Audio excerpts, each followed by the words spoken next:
ज़हर ज़िंदगी ड्रामे जी नेक्स्ट एपिसोड अचण वारी क़िस्त में छा दोस्तों वाकई रबन ऐं वारिस खे जेको हाणे कालू छॾाइण में कामयाब थी वेंदो ऐं कमाल खान जेकी शर्त रखी आहे मीरा सां उहा मीरा शर्त निभाईंदी या न वेंदी ओॾे मरण जे लाइ रबन खे छॾे ॾींदी ऐं कमाल खान उनजे मथां ज़ुल्म कंदो।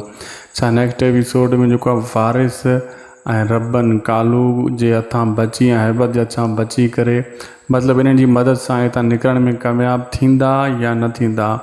ऐं रईस गफ़ार खान जे लाइ काल जेका खॾु खोटे रहियो आहे ओठो उन जो छा थींदो सभु कुझु सॼो किस्सो तव्हांखे असां ॿुधायूं था अॼु इन वीडियो में। इन खे पहिरियां पूरो ॾिसो संगत जीअं तव्हांखे सॼी कहाणी सम्झ में अचे ऐं शाहिद खुसो वीलो यूट्यूब चैनल खे बि सब्सक्राइब करणु न विसारींदा। अचो तव्हांखे सॼी हिस्ट्री था ॿुधायूं अॻी क़िस्त जी। दोस्तों पहिरीं ॻाल्हि हीअ त जेका नेक्स्ट एपिसोड ड्रामे अचण वारी आहे उहा जेको आहे तव्हां ॾिसंदव त कालू खे ॾिसी करे ऐं कुझु ॿिया वाठा ॾिसी करे मतिलबु ओठो जेको चवंदो कमाल खान खे तुंहिंजे अॻियां पोयां अहिड़ा चमचा वग़ैरह घुमंदा आहिनि मतिलबु जेका असांखे न आहिनि वणंदा।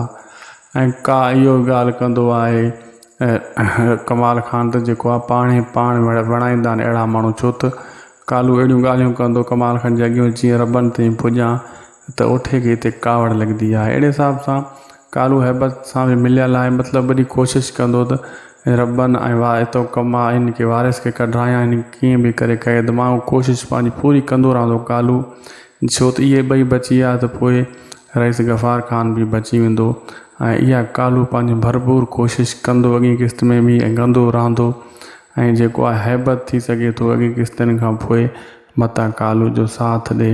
ऐं रही ॻाल्हि मीरा जी मीरा जेको आहे हार मञी वेठी आहे बहरहाल ओॾे पठाणी नेक्स्ट एपिसोड में हली वेंदी कमाल खान ॾे। अॼु जी वीडियो पुॼाणी ते ख़ुदा हाफ़िज़।